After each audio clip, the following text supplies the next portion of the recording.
तर मंडळी, हा सुपर टेस्टी हेल्दी आणि सकाळच्या घाई गडबडीमध्ये झटपट नाश्ता बनवण्यासाठी मी इथे एक लहान वाटी पोहे घेतलेले आहेत. म्हणजेच की जवळपास 100 ग्राम पोहे आहे. जे आपण रोज पोहे वापरतो ना कांद्या पोह्यासाठी, तेच पोहे आहेत. आता या पोह्यांना आपल्याला फक्त स्वच्छ धुवून घ्यायचा आहे. जो काही ह्याच्यामधला स्टार्च आहे तो निघून जायला पाहिजे. आणि पोह्यामध्ये बारीक बारीक कण असतात मातीचे, शिवाय भाजके पोहे पण असतात. ते अगोदर आपल्याला वेगळे करून टाकायचे आहेत. म्हणजे जास्त करपलेले पोहे वेगळे करून टाकायचे आहे. मगच ह्याला स्वच्छ धुवून घ्यायचं आहे. पोह्यामधला स्टार्च निघाला की हा नाश्ता मधून एकदम मऊ बनतो. म्हणून हे चांगल्या प्रकारे स्वच्छ धुवून घेणं महत्त्वाचं आहे. पाहू शकता किती गढूळ पाणी झालेलं आहे. आता हे पाणी आपल्याला काढून टाकायचं आहे आणि 2 ते 3 वेळा अगोदर पोह्यांना चांगलं स्वच्छ धुवून घ्यायचं आहे. पोहे चांगलं स्वच्छ धुवून घेतलं की याला मोठ्याशा मिक्सरच्या भांड्यामध्ये काढून घ्यायचं आहे. पोह्याला भिजत ठेवण्याची काहीच गरज नाही. आता जितक्या क्वांटिटीमध्ये आपण पोहे घेतले होते तितक्याच क्वांटिटीमध्ये आपल्याला 1 वाटी रवा घ्यायचा आहे. बारीक किंवा जाड कोणताही रवा वापरला तरी चालेल. आणि त्याच वाटीने पाव वाटी आपल्याला दही घ्यायची आहे. दही जास्त आंबट आहे म्हणून इथे मी पाव वाटी म्हणजेच की 2 चमचे दही घेतलेले आहे. तुम्ही वाटलंच तर यापेक्षा जास्त दही सुद्धा वापरू शकता, कारण की उन्हाळ्याचे दिवस आहे. पोटाला थंडावा भेटण्यासाठी दहीचा वापर करू शकता, तुमची दही जास्त आंबट नसेल तर. आता ह्या नाश्त्यामध्ये तिखटपणासाठी 3 ते 4 हिरव्या मिरच्या आहे. तिखट तुम्ही तुमच्या आवडीनुसार कमी जास्त करू शकता. चव चांगली येण्यासाठी 4 ते 5 लसणाच्या पाकळ्या आहे. तुम्ही आलं वापरलं तरी चालेल. आता ह्याच वाटीने आपल्याला अर्धी वाटी पाणी टाकायचं आहे. आणि ह्या बॅटरला आपल्याला इडली डोसाच्या बॅटरपेक्षा हलकसं घट्ट ठेवायचं आहे, किंवा इडली बॅटर सारखं वाटून घेतलं तरी काही हरकत नाही. आणि थोडं थोडं पाणी वापरून वाटून घ्यायचं आहे. एकदाच संपूर्ण पाणी वापरायचं नाही. पोहे वाटून झालं की याला मोठ्याशा भांड्यामध्ये काढून घ्यायचे आहे. आणि याची कन्सिस्टन्सी पाहू शकता, हलकीशी घट्टच ठेवलेली आहे. अगोदरच जास्त पाणी वापरून कन्सिस्टन्सी पातळ केली की नाश्ता चुकू शकतो, म्हणून हलकीशी घट्ट ठेवा. एक पाव वाटी मिक्सरमध्ये पाणी टाकायचं आहे आणि खंगाळून घ्यायचं आहे, जेणेकरून पाण्याबरोबर चिटकलेलं बॅटर संपूर्ण बाहेर येईल. आता ह्या बॅटरमध्ये आपल्याला जास्त मसाले नाही वापरायचं. फक्त एक मसाला इथे वापरत आहे, ते सुद्धा आहे काळी मिरी पाव चमचा, चव चांगली येण्यासाठी. चवीनुसार मीठ टाकायचं आहे. आणि मधून नाश्ता एकदम सॉफ्ट होण्यासाठी आपल्याला 1 चमचा रिफाईंड तेल टाकायचं आहे. कोणतेही तेल वापरू शकतं, शेंगदाण्याचं तेल वापरलं तरी चालेल. आता ह्या सर्व जिन्नसांना बॅटरमध्ये चांगल्या प्रकारे एकजीवसुद्धा करायचं आहे. आणि 2 मिनिटापर्यंत बॅटर चांगल्या प्रकारे फेटूनसुद्धा घ्यायचं आहे, जेणेकरून बॅटरमध्ये हवा भरली जाईल आणि बॅटर एकदम हलकं-फुल होईल. आणि हो, तुम्ही माझ्या चॅनलवर पहिल्यांदा आला असाल तर प्लीज माझ्या चॅनलला सबस्क्राईब करा. सबस्क्राईब केल्यानंतर बाजूची घंटी नक्की दाबा, जेणेकरून प्रत्येक व्हिडिओचं नोटिफिकेशन सर्वात अगोदर तुम्हाला भेटेल. तर मंडळी, प्रत्येक वेळी पोह्यापासून कांदे पोहेच कशाला बनवायचं, त्यापेक्षा थोडासा हटके नाश्ता बनवायचा आहे आणि तितक्याच झटपट पद्धतीने. तुम्ही इडली डोसा खाऊन वैताग आला असेल किंवा पोहे उपमा खाऊन कंटाळा आला असेल तर हा मस्त पर्याय आहे. लहानच काय मोठे देखील आवडीने खातील. 2 मिनिटापर्यंत चांगल्या प्रकारे फेटून घेतल्याने बॅटर मस्त हलकं फुल झालेलं आहे. आता ह्याच्यामध्ये आपण रवा वापरला आहे, तर काय करायचं, ह्याला झाकण लावून ठेवायचं आहे एक 5 ते 7 मिनिटापर्यंत, जेणेकरून बॅटर चांगल्या प्रकारे सेट होईल. तर जोपर्यंत बॅटर सेट होतोय तोपर्यंत आपण पुढची तयारी करून घेऊया.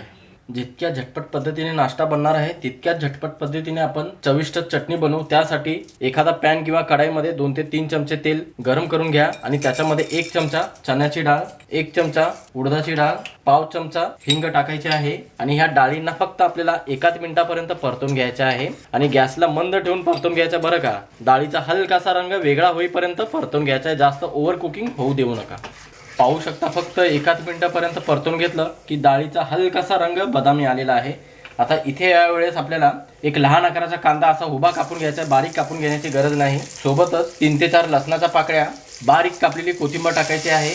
आणि ह्या सर्व जिन्नसांना आपल्याला फक्त पुन्हा 1 मिनिटापर्यंत परतून घ्यायचं आहे, जेणेकरून कांद्याचा कच्चेपणा निघून जायला पाहिजे आणि कांद्याचा रंग हलकासा चेंज व्हायला पाहिजे.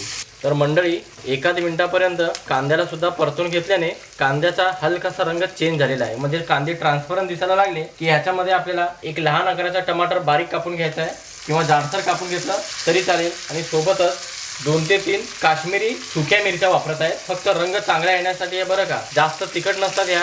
आणि पुन्हा आपल्याला 1 मिनिटापर्यंत किंवा 1.5 मिनिटापर्यंत टमाटरला सुद्धा आणि मिरचीला सुद्धा परतून घ्यायचं आहे, जेणेकरून टमाटर चांगल्या प्रकारे नरम व्हायला पाहिजे.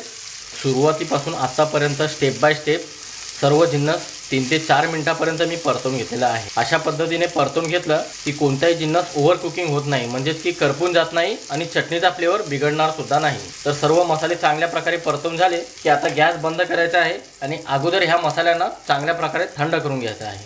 मसाला चांगल्या प्रकारे थंड झाला की याला लहानशा मिक्सरच्या भांड्यामध्ये संपूर्ण मसाला काढून घ्यायचा आहे। आता ह्यासोबतच तिखटपणासाठी इथे मी 1 चमचा घरगुती लाल तिखट घेतलेला आहे किंवा तुम्ही 1 हिरवी मिरची वापरलं तरी चालेल। चवीनुसार मीठ टाकल्यावर अगोदर पाणी नाही टाकायचं आहे, अगोदर चांगल्या प्रकारे बारीक करून घ्या, मगच तुम्हाला कशी चटणी खायला आवडते त्यानुसार पाणी वापरून चटणी एकदम बारीक वाटून घ्या।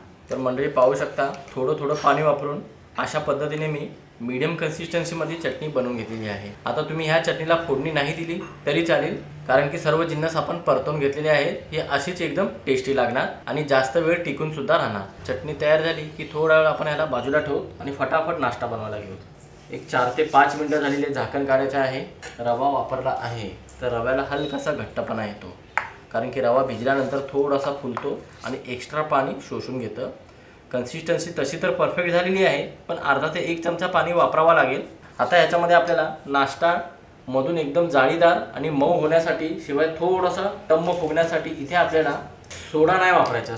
सोड्याचा वास प्रत्येकाला जमत नाही, म्हणून इथे आपल्याला इनो फ्रूट सॉल्ट वापरायचा 1 लहान पॅकेट।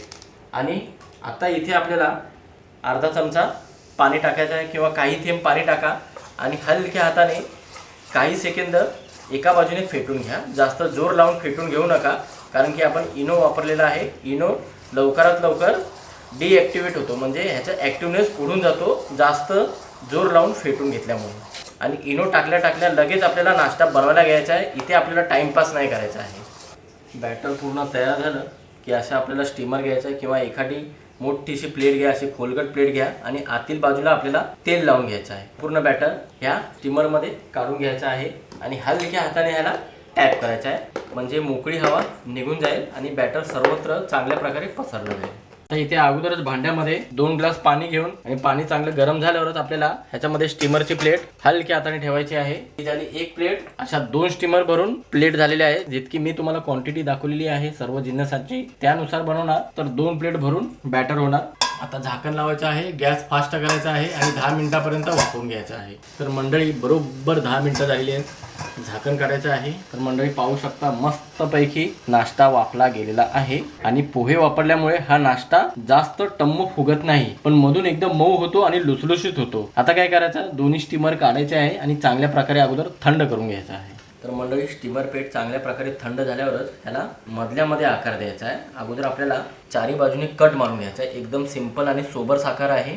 नंतरच मग प्लेटमध्ये डिमोल्ड करायचा आहे। अगोदरच प्लेटमध्ये डिमोल्ड नाही करायचं, कारण की एकदम नाजूक झालेला आहे आणि जरा सांभाळूनच आपल्याला आकार सुद्धा द्यायचा आहे। तुम्ही वाटलं तर तुमच्या आवडीनुसार कसाही आकार देऊ शकता, पण मी याला त्रिकोण आकार देणार आहे। अगोदरच चारी बाजूने 4 कट मारलेले आहेत, म्हणजे मधून चौकोन आकार दिलेला आहे। आता मधून कट मारायचा आहे, असा मधून कट मारायचा आहे, मग असा इथून सुद्धा आडव्या बाजूने सुद्धा मधून कट मारायचा। एका चौकोन मधून 4 चौकोन निघालेले आहेत, मग ह्याच्यामधून आपल्याला असा त्रिकोण आकार काढायचा आहे। पाहू शकता मंडळी परफेक्ट असा नाश्ता तयार झालेला आहे आणि दिसायलाही एकदम सुंदर दिसत आहे। रेसिपी पूर्ण अजून झालेली नाही, एक शेवटची स्टेप बाकी आहे। आता याला एका प्लेटमध्ये काढून घेतो आणि फटाफट तुम्हाला शेवटची स्टेप दाखवतो। तर मंडळी इथे अगोदरच मी नॉनस्टिक पॅनला थोडंसं तेल लावलेलं, म्हणजे अर्धा ते 1 चमचा तेल लावलेला आहे। तेल गरम झाल्यावर आपल्याला असं मिक्स मोहरी जिरा पसरवून घ्यायचा आहे, थोडेसे चिली फ्लेक्स असं पसरवून घ्यायचे आहे, लाल मिरचीचे कुटलेले दाणे, कढीपत्ता सुद्धा पसरवून घ्यायचा आहे। बारीक कापून घ्या कढीपत्ता किंवा हाताने त्याला तोडून घ्या। तर इथे आपल्याला एक एक करून हा नाश्ता या तव्यावर ठेवायचा आहे। जितका या तव्यावर बसतो तितकं ठेवायचं आहे आणि एका बाजूने आपल्याला कुरकुरीतपणा येईपर्यंत भाजून घ्यायचा आहे। 1 ते 1.5 मिनिटं लागेल, जास्त ओव्हर कुकिंग होऊ देऊ नका, हलक्या हाताने भाजून घ्या। तर मंडळी 1 मिनिट एका बाजूने भाजून घेतलेलं आहे आणि 1 मिनिट दुसऱ्या बाजूने भाजून घेतलेलं आहे। दोन्ही बाजूने असं लाल डाग पडेपर्यंत आणि हलकासा कुरकुरीतपणा येईपर्यंत आपल्याला भाजून घ्यायचा आहे। पाहू शकता दिसायला किती सुंदर दिसत आहे, तितकाच खाण्यासाठी एकदम चविष्ट झालेला आहे। आता अशाच पद्धतीने बाकीचा नाश्ता फ्राय करून घेतो, म्हणजे भाजून घेतो आणि ह्याला एका प्लेटमध्ये काढून घेतो।